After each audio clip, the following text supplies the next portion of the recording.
The courtroom went dead silent when Marcus Thompson pulled out his lunch. Not because he was eating during his hearing, but because of what was in that brown paper bag. A single granola bar and a juice box meant for his 6-year-old daughter. I've been on this bench for 37 years, and I thought I'd seen everything. But what this single father was about to reveal made me question whether justice and the law are always the same thing. Marcus stood before me that Tuesday morning in April, citation in hand for $5,000. $5,000 for what the city called repeated violations of street vendor regulations. He was 32 years old, wearing a shirt with a small tear near the collar that had been carefully stitched back together. His shoes were worn but polished. Everything about him screamed exhaustion and dignity, fighting for the same space. The prosecutor laid out the case. Marcus had been cited 17 times over 6 months for operating a hot dog cart without proper permits in various locations around the city. Each violation carried a $300 fine. He'd paid none of them. Now they'd compounded into this $5,000 judgment, and the city wanted its money. I looked at Marcus. Mr. Thompson, you understand these charges? Yes, Your Honor. And you've been operating without the proper permits? Yes, Your Honor. No excuses, no deflection. Just simple acknowledgement that caught my attention immediately because people don't usually walk into my courtroom and admit guilt that quickly. They fight, they explain, they justify. But Marcus just stood there accepting responsibility for something I didn't fully understand yet. Mr. Thompson, these permits aren't expensive. A street vendor license in this city costs $250 annually. Why not just get the permit? He shifted his weight. I tried, Your Honor, 3 times. The prosecutor jumped in. Your Honor, the defendant's applications were denied due to zoning restrictions. He kept applying for locations that aren't zoned for street vendors. I held up my hand. Something wasn't adding up. Mr. Thompson, if you knew the locations weren't approved, why did you keep setting up there? Because those are the only places I can be during those hours, Your Honor. Now, we were getting somewhere. Explain that to me. Marcus took a breath. Your Honor, I work 3 jobs. I'm a night security guard at Memorial Hospital from 11 p.m. to 7 a.m. Then I drive for a ride-share company from 7:30 to 2 in the afternoon. The hot dog cart, that's from 2:30 to 6 p.m. And those locations the city says I can't use. They're the only spots between my second job and where I need to pick up my kids from school at 6:15. 3 jobs. The words hung in the air like an accusation against all of us sitting comfortably in that courtroom. You have children? 3, Your Honor. Maya's 8, Jacob's 6, and Daniel just turned 4. And their mother? Marcus's jaw tightened almost imperceptibly. She passed away 2 years ago. Cancer. The courtroom had that particular kind of silence that happens when everyone suddenly feels smaller than they did a moment before. I've learned to recognize it. It's the sound of assumptions crumbling. I looked at the citation again. 17 violations over 6 months. I did the math quickly. That's roughly 1 violation every 10 days. Mr. Thompson, if you're getting cited this frequently, why not just stop? Why keep putting yourself in this position? Because I need that third income, Your Honor. Without it, I can't make rent. The prosecutor cleared his throat. Your Honor, while we sympathize with the defendant's situation, the law is clear. These regulations exist for public safety and fair commerce. We can't make exceptions based on personal circumstances or everyone would claim hardship. He wasn't wrong legally. That's what made this so difficult. But I didn't get to this bench by only caring about what's legal. I got here by caring about what's right. And sometimes those 2 things stand on opposite sides of the courtroom, staring at each other. Mr. Thompson, walk me through your day. Start from when you wake up. He looked confused. Your Honor, humor me. What time do you wake up? I get about 3 hours of sleep after my security shift ends. So I wake up around 10 a.m., and then I get the kids ready for school.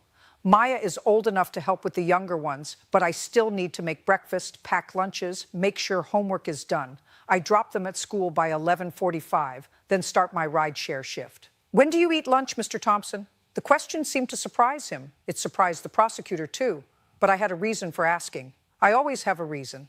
I don't usually, Your Honor. I keep some snacks in the car. Show me what you brought today. Marcus hesitated, then reached into his jacket pocket and pulled out that brown paper bag. He opened it slowly, almost embarrassed. 1 granola bar, 1 juice box with cartoon characters on it. That's your lunch. It was supposed to be Maya's snack for after school. I forgot to grab something else this morning.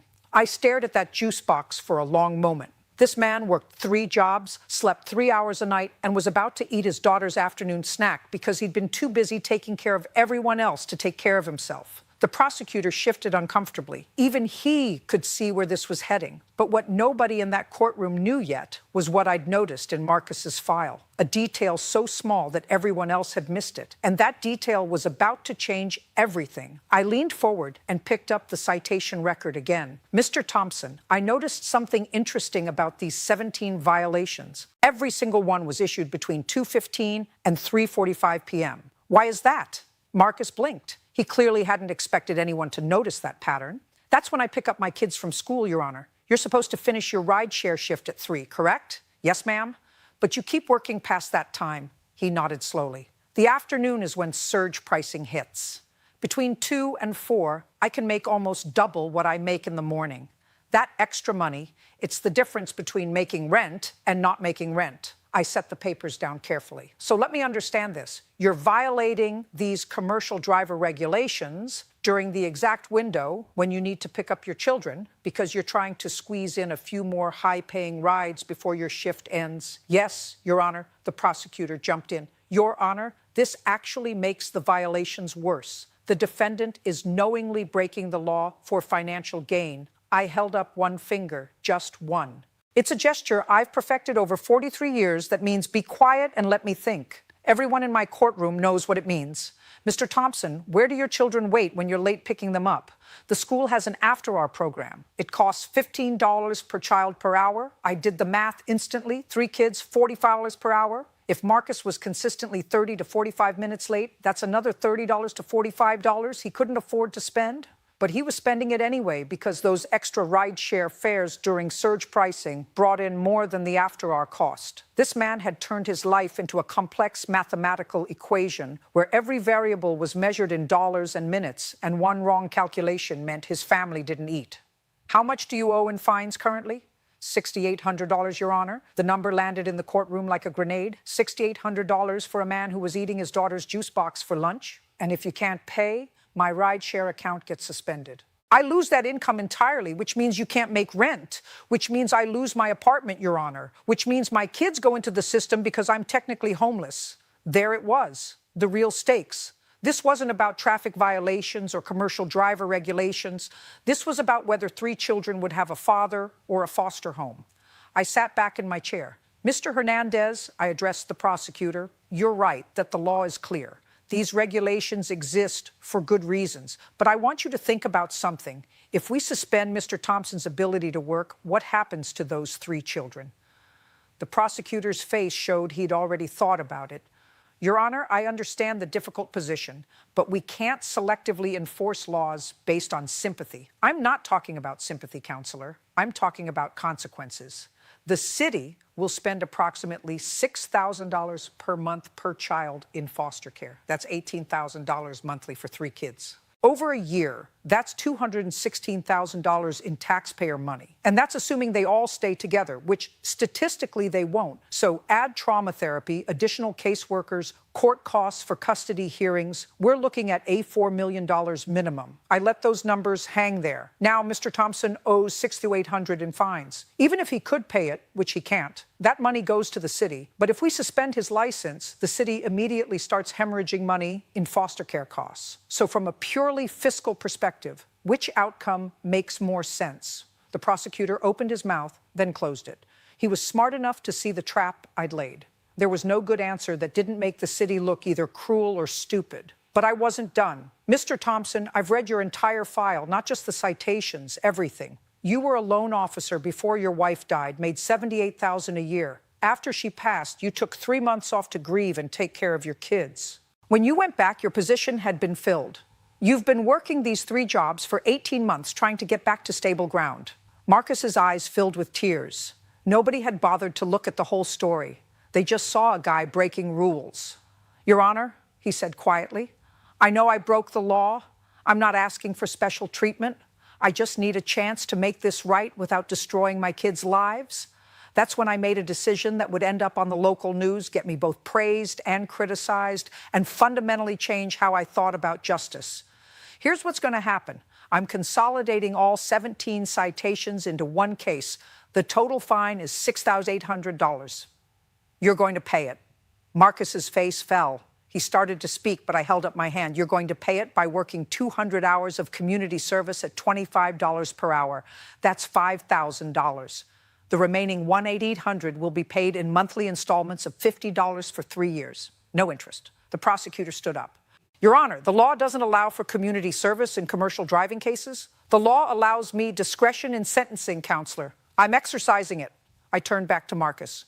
Your community service will be completed on weekends. You'll help renovate the community center in your neighborhood. They need the work. You need the hours. Your children can come with you. There's a kids program that runs simultaneously. What I did next is something I'd been thinking about for the past 10 minutes, watching this man try to hold himself together. Furthermore, your license suspension is stayed pending completion of community service.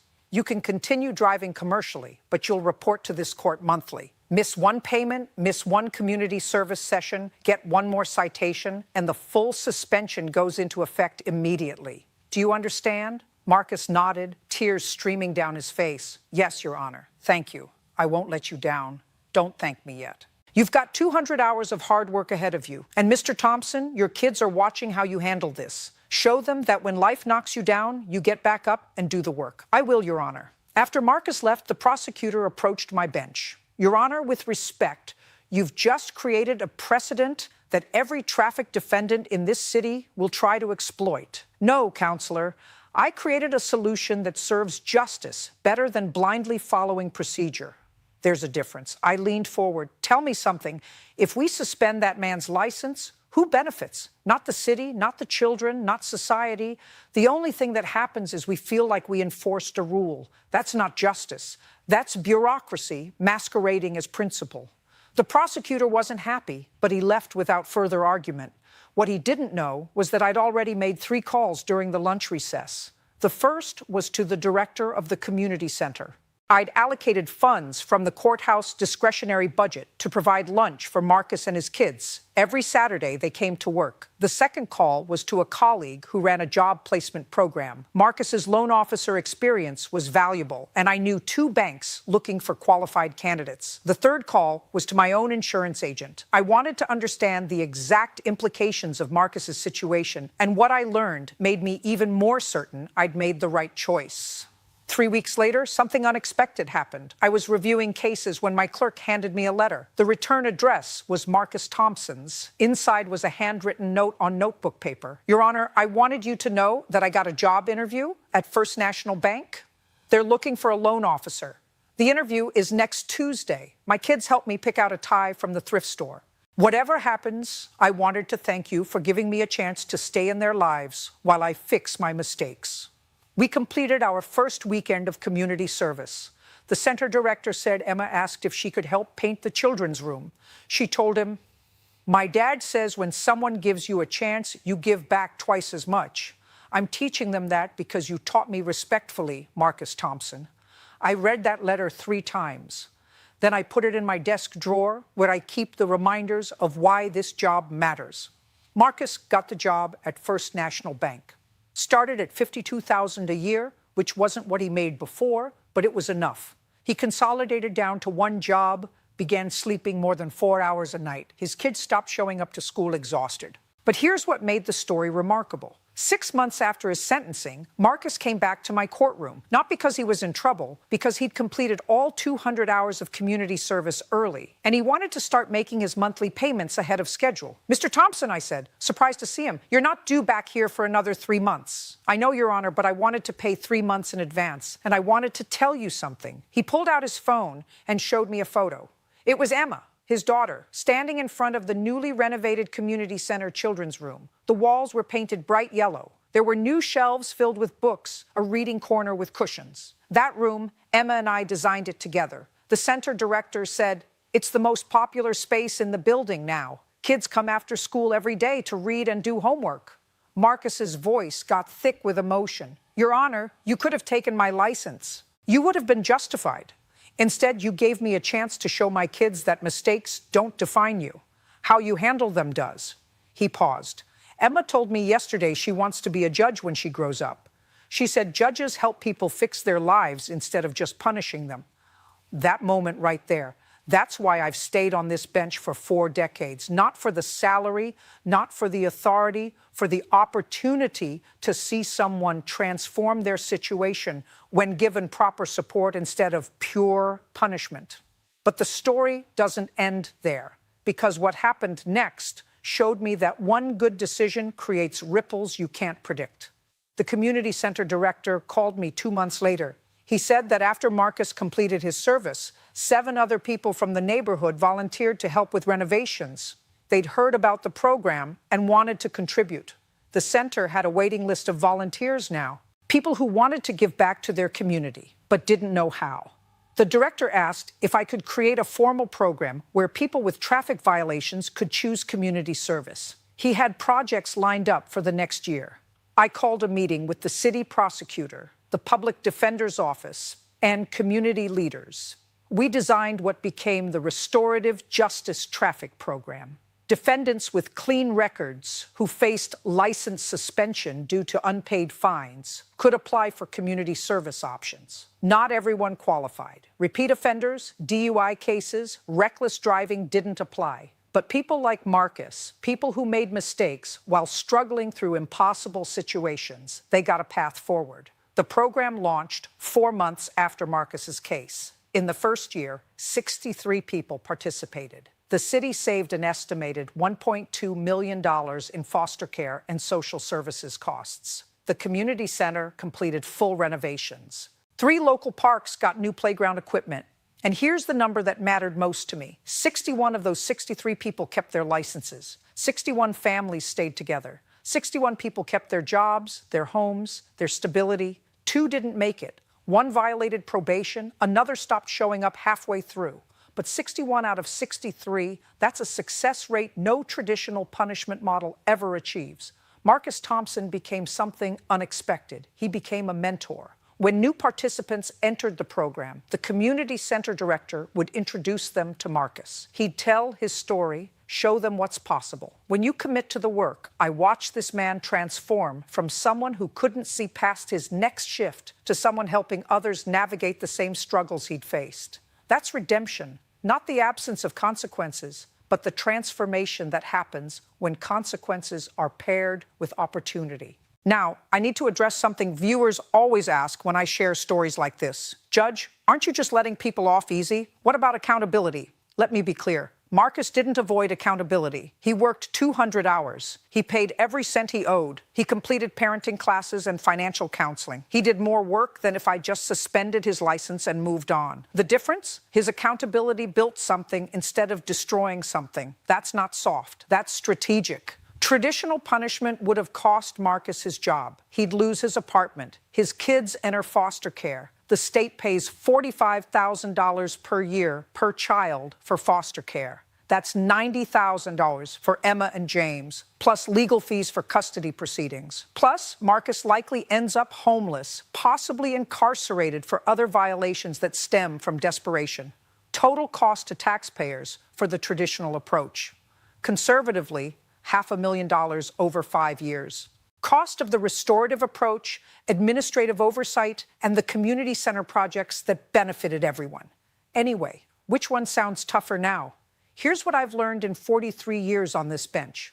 Punishment without purpose doesn't rehabilitate anyone. It satisfies our desire for retribution, but it doesn't solve problems. It creates new ones. Real justice asks a different question. Not how do we make this person suffer for what they did, but how do we address the harm and prevent it from happening again? Sometimes that requires incarceration. Dangerous people need to be separated from society. But Marcus Thompson wasn't dangerous. He was desperate. And there's a massive difference between those two things. 3 years after his case, Marcus got promoted to shift supervisor at his warehouse. The pay increase meant he could finally move his family to a better neighborhood, better schools for Emma and James, safer streets. He called me when it happened, not because he had to, but because he wanted to share the news.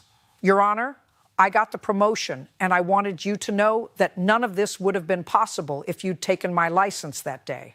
I told him the same thing I'm telling you now. I didn't do anything special. I just listened. I looked at the full picture instead of just the violation. And I chose a path that served everyone's interests, including society's.